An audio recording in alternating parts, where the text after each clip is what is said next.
Good morning विद्यार्थियों। BA third year political science की class में आप सभी का स्वागत है।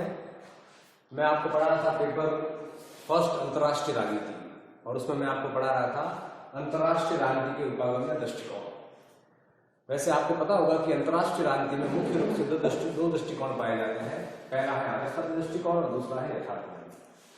सिंपल शब्दों में हम ये कह सकते हैं कि जो अंतर्राष्ट्रीय राजनीति में शांति की कल्पना करते हैं, मानवता की कल्पना करते हैं, नैतिकता की कल्पना करते हैं, वे अंतर्राष्ट्रीय राजनीति में आदर्शवादी माने जाते हैं।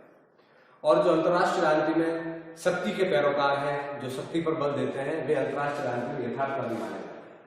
समकालीन अगर विश्व राजनीति की हम बात करें या 100 वर्षों की विश्व राजनीति की हम बात करें तो आदर्शवादी राजनीति के सबसे बड़े प्रवक्ता जो है वो अमेरिकन राष्ट्रपति वुडरो विल्सन थे, जिन्होंने 1919 की वर्साई की संधि करवाई थी और जिनका लीग ऑफ नेशन के निर्माण में हाथ था।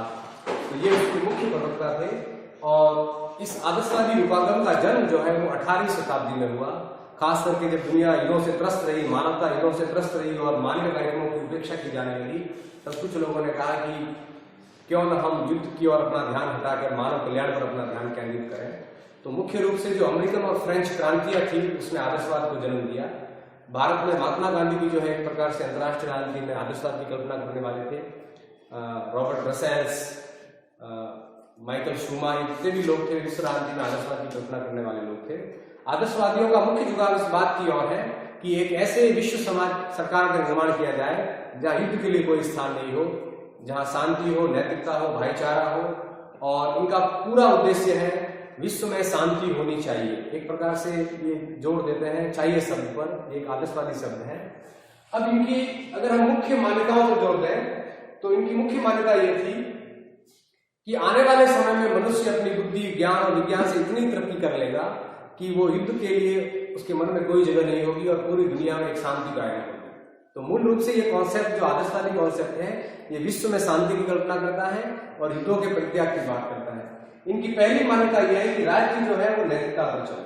जितने भी राज्य जो है वो शक्ति राज्य से दूर रहे, हथियारों की दौड़ से दूर रहे, निशस्त्रीकरण पर जोर दें और अपने जनता के मानव कल्याण हेतु काम करें, विश्व में उन्मुक्त वातावरण का निर्माण करें, शक्ति गुटों से दूर रहें, सैनिक संधियों से दूर रहें और एक प्रकार से विशुद्ध वैश्विक नैतिकता पर चलें और परंपरागत राजनीति का परित्याग करें। क्योंकि परंपरागत राजनीति ने 2 विश्व युद्धों को भी बुलाया, मानव जाति का संहार भी किया और बड़े बड़े विकास कार्यक्रमों की उपेक्षा की।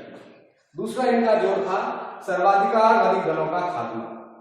वो कहते हैं कि अगर हम फर्स्ट वर्ल्ड वॉर की भूमिका को देखें या सेकेंड विश्व युद्ध की भूमिका को देखें तो जब जब दुनिया में सर्वाधिकारवादी दल बढ़ेंगे तब तब दुनिया में तनाव बढ़ेगा।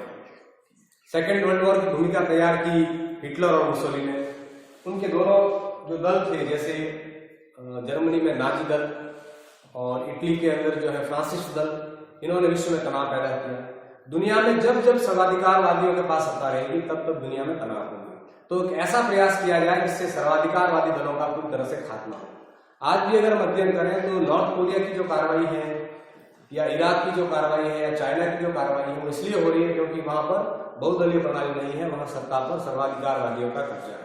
तो आदर्शवादियों का मुख्य जोर यह है कि एक ऐसी प्रणाली का विकास किया जाए जिससे सर्वाधिकारवादी दलों का विकास दुनिया में नहीं हो। अगला उनका जोर है विश्व सरकार की स्थापना। एक ऐसी सरकार की स्थापना की जाए जो मानवीय मूल्यों से ओतप्रोत हो, जो वैश्विक कल्याण के लिए काम करे, और वे कल्पना करते हैं कि विश्व सरकार की स्थापना की जाए। यद्यपि इस दिशा में प्रयास भी हुआ। फर्स्ट वर्ल्ड वॉर के बाद जो है लीग ऑफ नेशंस की स्थापना हुई और सेकेंड वर्ल्ड वॉर के बाद जो है यूनाइटेड नेशंस की स्थापना हुई।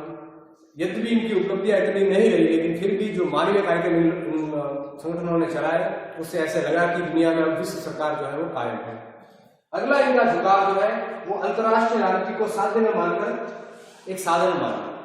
जो अंतर्राष्ट्रीय राजनीति को साध्य मान लेते हैं वे हिंसा से परहेज नहीं करते। और आदर्शवादी ये कहते हैं कि अंतर्राष्ट्रीय राजनीति एक साध्य नहीं है, एक साधन है जिसका बुनियादी उद्देश्य है मानवीय मूल्यों की स्थापना करना। तो इन्होंने राजनीति को साध्य न मानकर क्या माना है? साधन, जिससे हम दुनिया में भला कर सकते हैं। अगला इनका जोर है कि प्रत्येक राजनेता या राजनयिक जो विदेश नीति का निर्माण करते हैं वे विदेश नीति का निर्माण जो है मानवीय लक्ष्यों की प्राप्ति हेतु करें, केवल अपने राष्ट्रीय उद्देश्यों की प्राप्ति हेतु न करें। किस प्रकार दुनिया में गरीबी, भूखमरी, बेरोजगारी, अशिक्षा का नाश हो, उन तबकों का विकास हो जहां गरीबी है, अशिक्षा है, जो जेंडर अनइक्वालिटी है उसका खात्मा दुनिया में हो।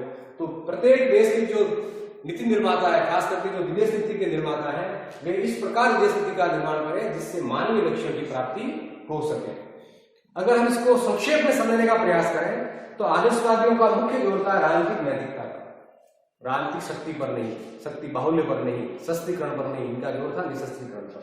एक प्रकार से इन्होंने राजनीतिक नैतिकता की वकालत की। दूसरा ये जोर देते हैं अंतर्राष्ट्रीय लोकमत।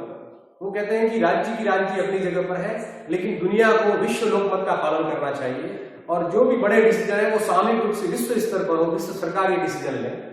अगला है विश्व संघवाद की इनकी संकल्पना है। जिस प्रकार राज्य संघवाद होता है उसी प्रकार एक विश्व संघवाद हो, सहकारी संघवाद हो, जहां सभी राष्ट्र मिलकर जो है मानवीय जीवन हेतु प्रयास करें। अगला इनका जो है विश्व सरकार की तरफ, जैसे संयुक्त राष्ट्र संघ वगैरह की अगर हम कल्पना करते हैं तो एक प्रकार से उसका ढांचा जो है वैश्विक सरकार की तरह है। दुनिया का कोई भी देश इनके निर्णयों की अवहेलना नहीं कर सकता। यद्यपि विश्व सरकार की संकल्पना उस रूप में पूरी नहीं हुई जिस रूप में आदर्शवादियों ने कल्पना की थी। अगला है इनका उद्देश्य है एक न्यायपूर्ण विश्व व्यवस्था की स्थापना। न्यायपूर्ण विश्व व्यवस्था की स्थापना का उद्देश्य यह है कि ना तो गरीबी हो, ना भूखमरी हो, ना बेरोजगारी हो, ना अशिक्षा हो, ना जातीय हिंसा हो, ना राजनीतिक हिंसा हो। तमाम प्रकार के जो तनाव दुनिया में हम देखते हैं आज के इस दौर में, वो तनाव दुनिया में नहीं हो, ऐसी एक न्यायपूर्ण विश्व व्यवस्था की स्थापना की जाए। यद्यपि आदर्शवादियों ने इतनी सारी कल्पनाएं की, लेकिन इस सिद्धांत की अपनी कुछ बुनियादी खामियां हैं। पहली खामी तो यह है कि कोई भी राज्य अपनी सैनिक शक्ति का परित्याग करेगा, ऐसा संभव ना तो आज है ना पहले कभी हुआ। हर राज्य को सुरक्षा है, हर राज्य के अपने डिस्प्यूट्स है अपने पड़ोसी के साथ, वैचारिक डिस्प्यूट्स हैं, धार्मिक डिस्प्यूट्स हैं, सामाजिक डिस्प्यूट्स हैं, नस्लीय डिस्प्यूट्स हैं। इसलिए किसी भी राष्ट्र को इसके लिए कन्वेंस करना कि वो अपनी सैनिक शक्ति का परित्याग कर दे, ये संभव नहीं है। एक प्रकार से आदर्शवादी जो कल्पना करते हैं वैसा इस धरती पे होगा, ऐसा निकट भविष्य में दिखाई नहीं देता, क्योंकि सैनिक शक्ति का परित्याग करने का अर्थ है अपने पड़ोसी के मुकाबले में अपने आप को कमजोर बनाना। और अगर आप कमजोर होंगे तो शक्ति का सिद्धांत है अंतर्राष्ट्रीय राजनीति में, बलशाली जो है वो आपको दबा देगा। इसका एक सिंपल उदाहरण है कि एक माँ जब अपने 4 बच्चे पैदा करती है तो जो सर्वाइवल ऑफ फिटेस्ट है, जो मजबूत नहीं है, वो मारा जाएगा या अपने भाइयों द्वारा मार दिया जाएगा। इसी प्रकार अगर कोई राज्य अपनी सैनिक शक्ति का परित्याग कर देगा तो वो अपनी सुरक्षा किस प्रकार करेगा, इसकी कोई गारंटी आदर्शवादी दुनिया को नहीं देते। दूसरा, राज्य नैतिक सिद्धांतों पर चले ये संभव नहीं है। हाँ, एक व्यक्ति से आप नैतिकता की उपेक्षा कर सकते हैं, एक धर्मशास्त्री से आप इसकी उपेक्षा कर सकते हैं कि वो नैतिक सिद्धांतों का पालन करें, लेकिन कोई राज्य नैतिक सिद्धांतों पर चले ये संभव नहीं है। और अगर हम 1000 साल की विश्व राजनीति का अध्ययन करें तो इसका स्पष्ट उदाहरण है कि नैतिकता राज्यों पर लागू नहीं होती, नैतिकता व्यक्ति पे लागू हो सकती है, समाज पे लागू हो सकती है, समूहों पे लागू हो सकती है, धर्म पर लागू हो सकती है, लेकिन किसी राज्य पे नैतिकता को लागू करने का कोई सर्वमान्य मापदंड हमारे पास नहीं है। अगला, राष्ट्रसंघ जैसी संस्थाएं कमजोर रही। आदर्शवादी ऐसी कल्पना करते कि एक विश्व सरकार हो जिसके नियंत्रण में रहकर जो है डिसीजन लिए जाए, लेकिन इसी विश्व सरकार को अगर हम ध्यान में रखें तो राष्ट्रसंघ जैसी संस्था अस्तित्व में आई थी। लेकिन जब हिटलर और मुसोलिनी आक्रामक कार्रवाइयां कर रहे थे यूरोप में, तो ये राष्ट्रसंघ नामक संस्था ने किसी प्रकार कोई प्रतिक्रिया नहीं दी। यानी राष्ट्रसंघ जैसी विश्व सरकार नामक संस्था ने कमजोर राज्यों को कभी सुरक्षा प्रदान नहीं की। ऐसी संस्थाएं हमेशा महाशक्तियों के हाथों की कठपुतली बनकर रह गई। तो ये संस्थाएं बन भी जाएगी, लेकिन ये संस्थाएं विश्व शांति की गारंटी दे सके, किसी राष्ट्र को सुरक्षा दे सके, ऐसा संभव नहीं है।